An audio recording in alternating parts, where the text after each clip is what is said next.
The story you're about to hear was told to me in the strictest of confidence.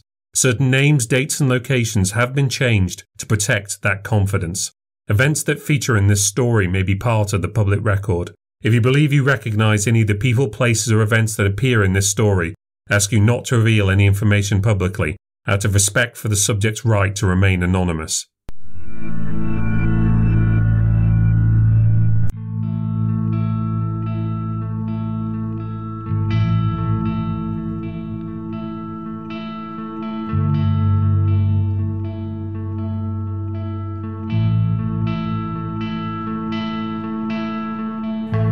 My name is David Paul Nixon, and this is the New Ghost Stories podcast, where we delve into the New Ghost Stories archive to hear new and classic cases of the supernatural. Stories that could be delusions, lies, fantasies, or perhaps even the real thing. Just don't make your mind up until you've listened.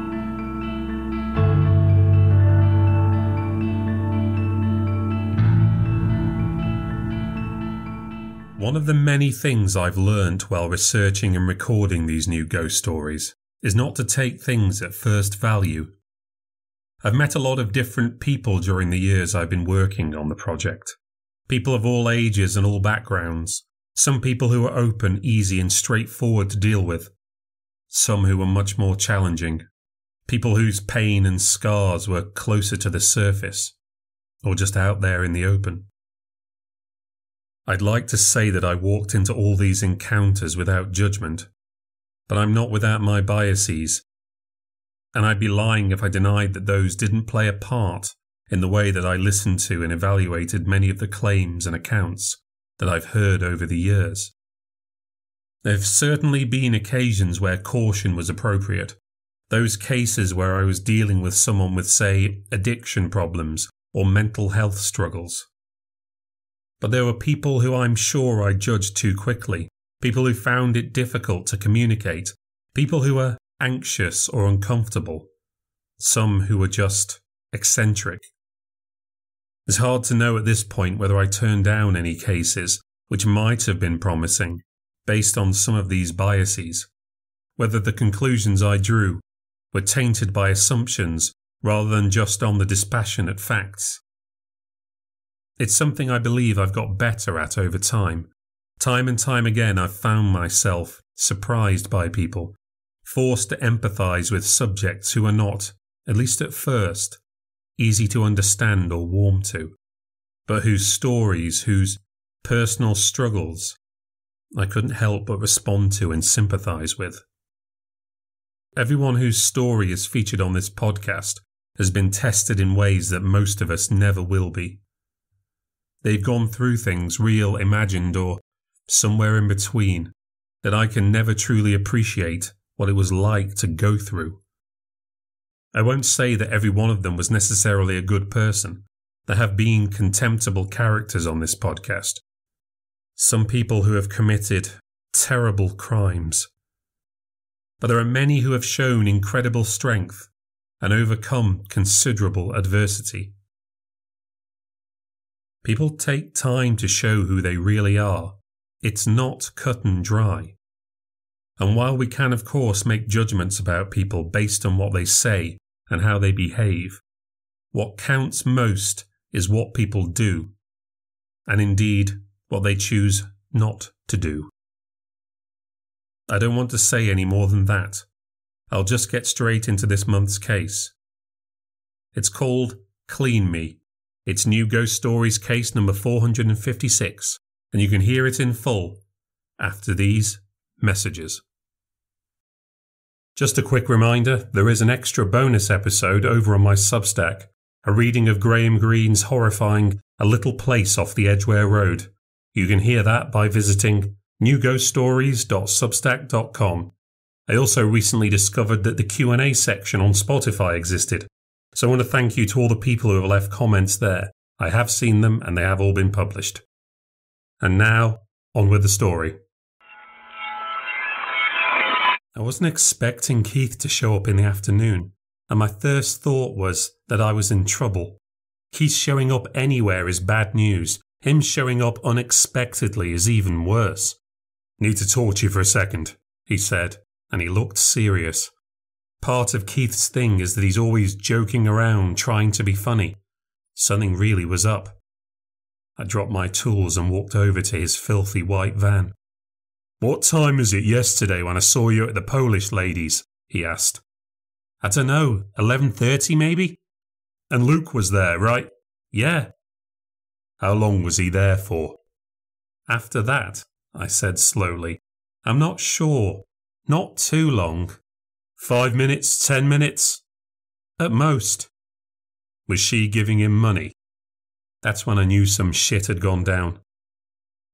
I caught Luke cleaning Lottie's car the day before, and you weren't supposed to do any moonlighting. You weren't allowed to do odd jobs for the old folks privately, off the company's books. I didn't see anything, I lied. Keith stroked his stubble. It's gone missing, you know. What has? The old bint's money. That big wad of cash she had. I'd already covered for Luke once. That same day I was coming out of the bathroom and I saw Lottie doling out notes to him to pay for the car wash. She had a lot of money there and she shouldn't have been flashing it around. I didn't say anything about it, but then I bumped into Keith in the hall. He'd just let himself into the house. I had to keep him busy, so I started talking really loud so Luke would hear me. Then that daft old lady walked into the hall, carrying the notes, just sort of holding them behind her back.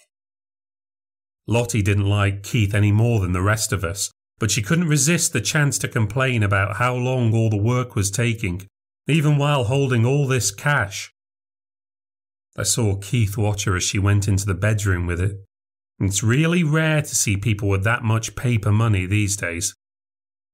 Might report her to the council, Keith had said later. You shouldn't be in sheltered housing if you've got that much cash knocking around. Jesus, these old bags sure know how to put it away. Now that money was gone, and it sounded like Keith was saying Luke had stolen it. Can't believe Luke would take it, I said. He definitely wasn't there for much longer after you left. He could have come back, said Keith. He could have left the front door or the back door unlocked, and that's if he didn't have a key himself. You know he does odd jobs for her, right? I didn't say anything about that. But Luke's such a nice guy, he wouldn't steal from an old lady. Someone's taken it, he said. And it wasn't you, was it? No, of course not. Keith was looking at me intensely. I'd been there all day doing the gardening. Luke had just been there for a couple of hours. Come on, Keith, you know I wouldn't. He took a second before saying, Of course not. I know you wouldn't. We heard the sound of someone shouting. Lottie's house was at the bottom of the street, but we could both hear her. She must have been hysterical. Keep this under your hat, he said, and don't talk to Luke about it if you see him. He got back in his van and pulled out the driveway. This time someone had written, also available in white, in the dirt on the side. For once it didn't make me laugh. That was a weird summer, the one I spent stuck between heaven and hell. I should have said to my dad at the start that I didn't want to work with Keith. I've never liked Keith. I've known him since I was a kid and I've always hated him. But him and Dad have been friends for years, so I felt like I couldn't say anything bad about him. The first thing Dad said after I asked him for a job is, "Oh, Keith needs some help down on the pensioners' estate." And I just couldn't think of any way to get out of it. Keith is a lot. There's something about him that's off. Maybe he doesn't really get boundaries, or he doesn't understand social situations, even though I think he thinks he's really good with people. He always acts like he's pleased to see you, grins at you in this really creepy way. He makes lots of jokes. That would be fine if they were just dad jokes, but they're often really dirty jokes, and he's like this sweaty man in his 40s. He also mocks people a lot too, right to their face. It's just a bit of banter, you know. Sometimes he'd say things that were really nasty. And that's what I really don't like about him. You know how some people act like they're joking, but they're not joking. It's what they actually think. I never thought Keith was joking. It was always an act. He put on an act because he actually doesn't like people. I can see it in his eyes. There's something just really nasty about Keith. I remember on my first day, when he came to pick me up in his dirty white van, such a cliché, and he said, "I'll put you on a good house first, one of the nice old birds." He looked over at me. "They're not all nice, you know." "Really?" I said, smiling awkwardly. "Oh yeah," he said, nodding, breathing in, looking like he'd seen some bad shit in the war. "They terrorise you, some of these coffin dodgers. Never happy. You have to watch out for them." Joking, but not joking. But then there was Luke. Keith did his best to embarrass me as soon as we met. Luke, who's also Polish, was doing the gardening over at this tiny old deer's house. Keith introduced me to them in the most cringe way possible. "Bought a handsome young man for you," he said to the old deer. He then turns to me and says, "You gotta watch this one. She eats young men for breakfast." She was like 90. She laughed, but I bet she was afraid not to. Keith's a big guy. He then shows me to Luke and says, "Green behind the ears, this one. Never done a proper day's work in his life." He slaps me on the back. "Don't give him anything too complicated to do." It was so embarrassing. The thing you have to understand about Luke is, and I really have to make this super clear, is that Luke is fit as fuck. That first day he was in tatty denims and a sleeveless grey vest, biceps pumping, thrusting his hoe into the soil, bending it back, levering the weeds out, mopping sweat off his forehead. I was nearly speechless. I didn't know shit about gardening when I started. But Luke was patient with me, didn't rip the piss out of me like Keith would have. Even when I was trying to cut the hedges literally one branch at a time, he showed me what to do. He put his arms around me, guided me with his ripped body, showed me how to do it properly. It was almost too much. He's the strong, silent type, Luke. At least at first. We didn't vibe right away. I had to take him out of his shell a bit. He used to work most of the day quietly without saying a word. I used to have earbuds, but they kept falling out, so I asked if I could bring a radio. The moment I heard him humming along to Super Trooper while he stoked his chainsaw, I knew we could get along and cross our cultural boundaries. He was just shy, really. He always brought a healthy lunch with him. After going to McDonald's for the first few days, I started to bring my own sandwiches so we could eat lunch together and connect. His bio was that he'd moved to England so he could make a bit of money. This was before the Brexit times. He used to send money back, but he hated being away from his family. So he talked his wife into moving over here. You could tell he really loved his kids. He beamed when he talked about them.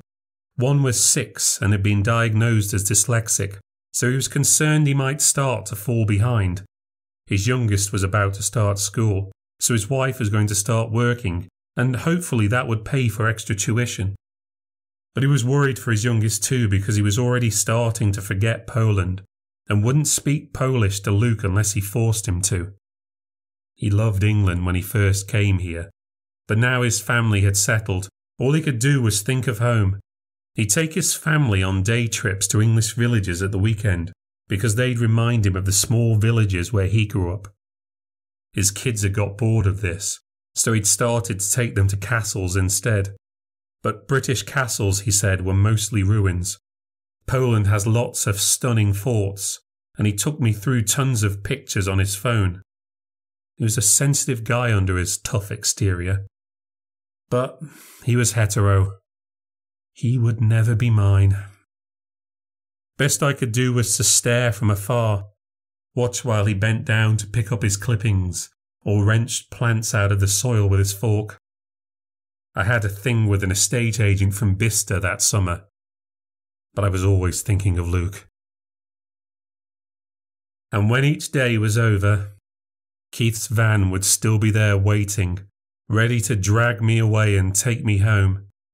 He'd offered to give me a lift back whenever he was on site, and if I saw his filthy van parked on the street, I'd have to wait there for him so he wouldn't be offended. There weren't tons of places to park on the estate, so he often parked in disabled spaces. I'd go and stand by the van to wait for him, and angry old people would come out and yell at me, as if it was my fault he'd parked there.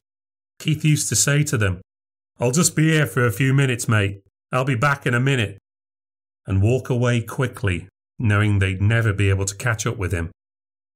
This one guy reported him eventually, and Keith was so mad. I remember that he saw the guy a few days after, pushing his wife in a wheelchair, and he turned to me and said, "I could just drive up onto that curb and send him to heaven early." The only fun thing about getting a lift home with Keith was waiting to see what was written on the side of his van. Keith hardly ever cleaned it, and someone somehow was always sneaking up to it and writing something on it. It always perked up my day to see someone had written, "Clean me," in the dirt, or "Dirty mine, dirty van," or "Racist blackface van." The idea of some old geezer or granny creeping over there and doing it when he wasn't looking, like a naughty kid. It always made me laugh. If Keith made me wait too long, I used to draw cock and balls in solidarity. That night, Keith was mostly quiet on the drive back. He told me Luke had been suspended. I asked if he'd owned up to it, and Keith said no. "Your dad's going to want to ask you about it," he went on. "You just tell him what you told me, and you'll be fine." Dad confirmed that Luke was suspended and would probably be sacked unless the money showed up. I asked if he had any actual proof Luke had taken it. He said no, and when I asked whether Luke could claim unfair dismissal, he said that he was moonlighting, which was against the rules anyway, so he wouldn't be in a strong position to do it. Only me and Luke had been at the house, so unless Lottie had lost it, and it turned up later, either me or Luke had to have taken it, and if I hadn't taken it, it must be him. I got the logic, but I didn't buy it.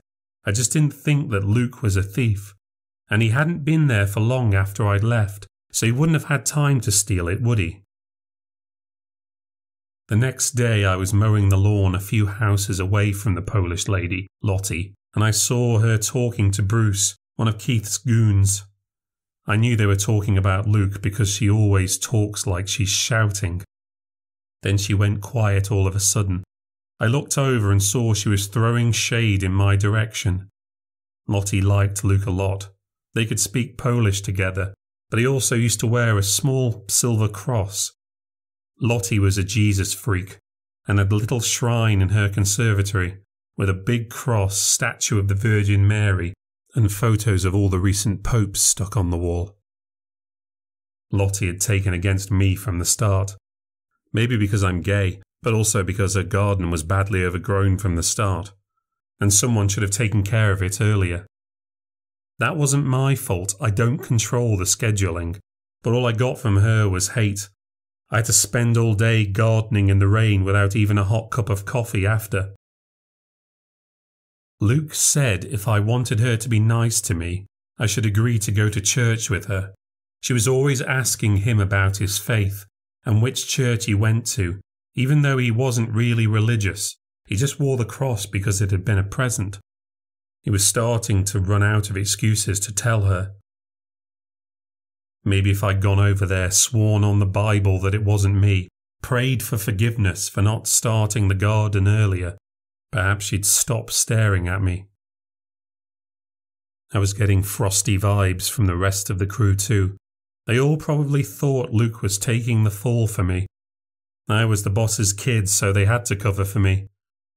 Did they still think I'd be working there if I had wads of cash? They'd overlook the obvious villain. Keith. He was there that day. True, not for very long. But he'd walked right into that house, like he owned the place. Lottie never let him in. He's a manager for the company. He can get keys to these houses if he wants to. And he'd seen her with the money. He could have come back later, and it probably wouldn't have taken him that long to search for it in her bedroom. When I thought more about it, the way he talked about it with me, it was like he was saying, keep your mouth shut and let Luke take the fall, otherwise people will think it's you. To keep me quiet. Because if I could help him blame Luke, he could get away with it, couldn't he? It was a quiet trip home that night, with Keith trying to make conversation and me basically just ignoring him and giving him 1 or 2 word answers. He seemed genuinely offended, kept rubbing the back of his neck awkwardly as we spoke, like he was getting anxious. Maybe he knew that I knew. What was I going to do about it, though? I didn't have any evidence I could show Dad, and he was Keith's friend. He wasn't going to believe me unless I could prove it. I just said a very quick goodbye when I got out of the van. As I walked along the curb to the garden gate, I couldn't help noticing that he didn't drive right off. He just sat there, as if something was bothering him, rubbing the back of his neck again. And just as I was going through the garden gate, I noticed something strange. Someone had written on the side of the van again, but this time, instead of the usual stuff about how dirty it was, someone had drawn something on it. Strange little signs, small symbols. One was kind of like a star, some were more like letters, but I didn't recognize any of them. There were 7 or 8 of them, I think. It wasn't any language I've seen written down. The symbols weren't that big either. When someone writes with their finger on the side of the van, they do it in big capital letters because you can draw them quickly. These symbols were smaller, detailed. They'd been drawn slowly and more carefully. The van started back up and Keith drove on. And I didn't think much more about those marks just then. Keith had wiped them off by the next morning when he came around to pick me up. He announced that morning that I was going to be working with him all day. With Luke gone, he was short-handed, and he was promoting me to junior builder and dog's body. I said okay and tried not to look revolted. As the journey went on, I started to wonder if this was some kind of play on his part. Did he know that I suspected him? Was he keeping me close, trying to work on me so I wouldn't say anything about him? We stopped at some red lights and I saw him scratching the back of his hands and his arms, and then after, he was rubbing the back of his neck again. We finally arrived at this 2-bedroom bungalow, and as soon as we got out of the van, he was scratching himself, scratching around his belly up his back. I saw more than I wanted to. "I'm so itchy this morning," he said. An old couple were getting their kitchen replaced, so I was going to help Keith tear out the old one. Even I couldn't get that wrong. The husband was asking, pleading with us, to be careful not to get dirt everywhere, because their carpet was new and that it hurt his wife's back to vacuum. And Keith is nodding along, and all the while he's rubbing his arms and scratching. I wondered if he was on something. The way he was standing there, all jittery, like he was anxious, just nodding and looking like he can't wait to get away. I wondered whether this might explain why he needed the money, that maybe he had a habit, and he'd been really good at hiding it until now. Perhaps it had gotten really bad, and he'd gone full addict, and that was why he needed the extra money. We laid down a trail of plastic to protect the carpet before we started taking the kitchen apart. We worked quickly, unscrewing the doors first and putting the old parts in the back of the van before getting to the more difficult job of taking the units apart. This created a lot of dust. Specks of paint and sawdust and plaster were in the air, and it made things worse for Keith. His arms were starting to go red, and I spotted him lifting up his trousers to scratch his legs too, and his arse when he thought I wasn't looking. At lunch he asked me to go to Boots and get him some E45 cream and moisturiser. I came back an hour later and I couldn't find Keith right away. The kitchen and living room and garden were all empty, so I started to wonder if he'd gone over to one of the other houses to speak to some of the other guys. But then I heard the shower going. Couldn't quite believe it at first. It's pretty cheeky using someone else's shower without their permission. I knocked to check it was him. "That you?" he said back to me. "Are you in the shower?" I asked. "You get the stuff?" "Sure," I said. I hear the shower stop and him get out of the tub, and for a second I thought he was going to open the door naked, and I froze to the spot. But luckily he just opened the door a little and put his arm around to grab the Boots bag. I remember thinking, I hope that old couple burns that towel. I didn't see him much for the rest of that day. He was talking on the phone or going to talk to other people.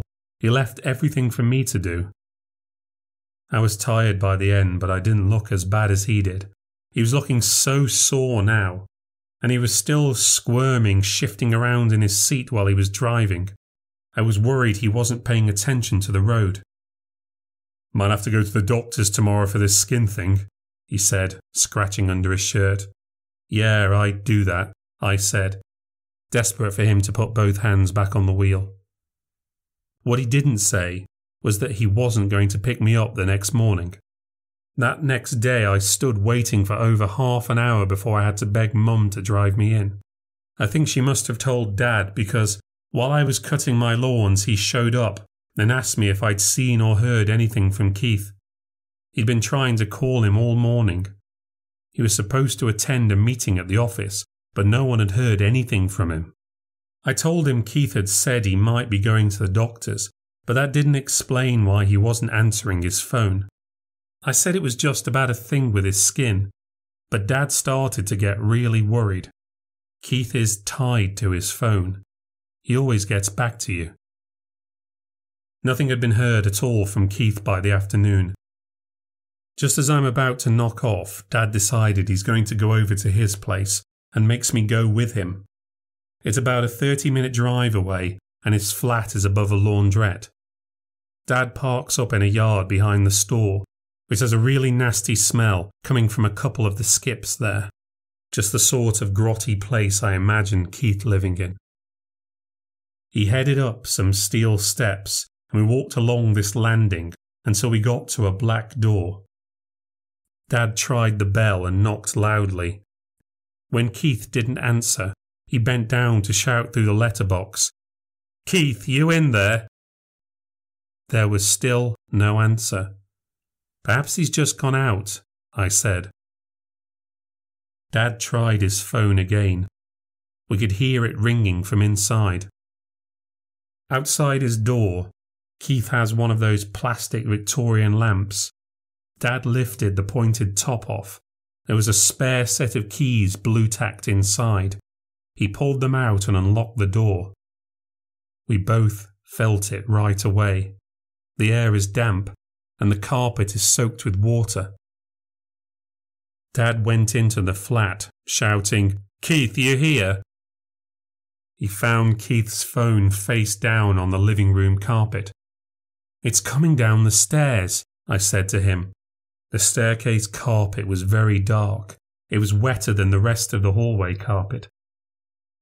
Dad charged upstairs, his shoes making loud, squelchy sounds with each step.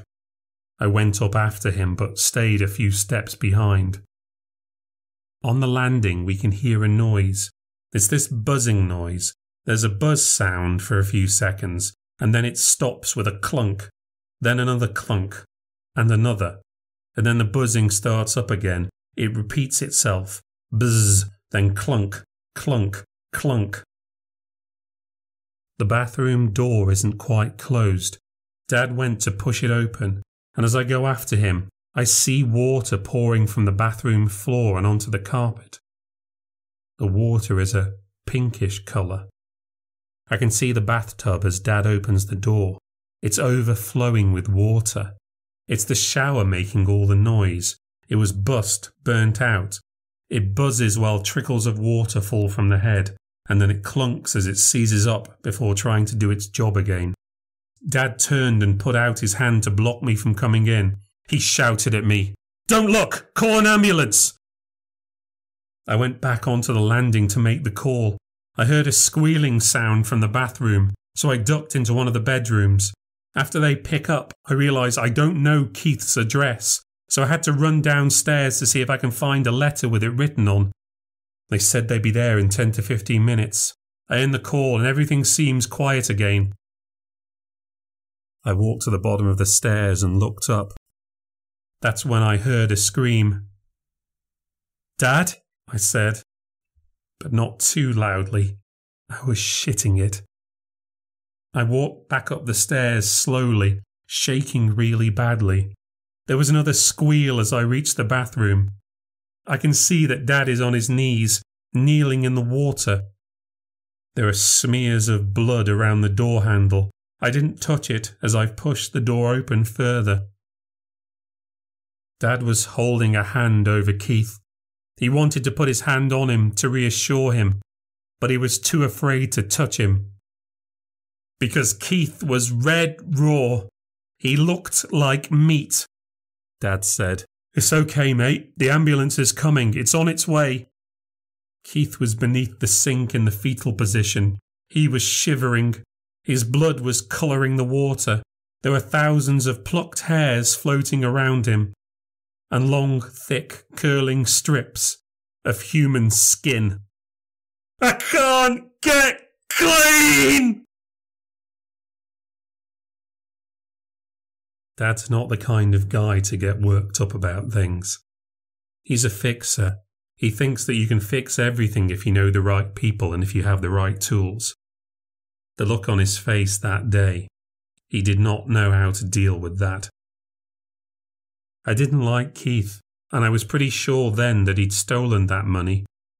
But fucking hell, I'd never seen anything like that, and I did honestly feel proper sorry for him. I kept having nightmares about it for the rest of that whole summer. I don't know what did that to him. I think it was for revenge, and I do think that the symbols on the van had something to do with it. I told my dad about them, and he said I was being ridiculous. But it shitted him up too. He just wouldn't admit it. Because what happened to Keith? You don't just snap and start ripping your skin off. That's not how people are. I had to keep the whole thing secret. I never said anything to anyone at work. All they heard was that Keith had gone to stay with his brother because he needed to take it easy for a while. Everyone knew something had gone down, but no one knew anything more than that. And I never found out anything more. Dad never really talked about him again. All he would say after was that he was in hospital getting better, that his family was looking after him. Eventually he started telling me that he'd gone to stay with his brother, as if I didn't know the real story. Maybe he did. I never saw him again. But there is one more thing to tell you about. A couple of days after Keith's accident, Dad was driving me into work, and he just drops into the conversation that Luke is back. "That daft old cow, she found the money after all," he said. Totally surprised, I asked him, "Where did they find it?" "She said it had fallen down the back of the bed." He shook his head. "You never know with these pensioners. They drive you crazy." It was good to see Luke back. I went over to say hello and check if he'd been doing okay. He seemed relieved everything had been sorted out and he could get back to work. But there was also something a bit weird about him. He seemed nervous, a bit anxious. He didn't have that strong, stoic vibe he'd had before. And it didn't all sit right with me anyway. I knew that Keith's guys had turned that place over trying to find that money. They'd been there searching for hours. If it had just fallen down the back of the bed, they'd have found it. They'd searched that bedroom top to bottom. All I could think was that someone must have put it back. A few days later, I was cutting the ivy around the fence on the house next door to Lottie's. One of the fence posts had fallen out of place, and I could see right through into the garden. And when I looked really closely, I could even see into her conservatory. I could see that crazy Polish lady there, in front of her Jesus shrine. I watched her, and I could see that she wasn't alone. Luke was in there with her. They were there, on their knees, and holding hands. Then they started to pray together.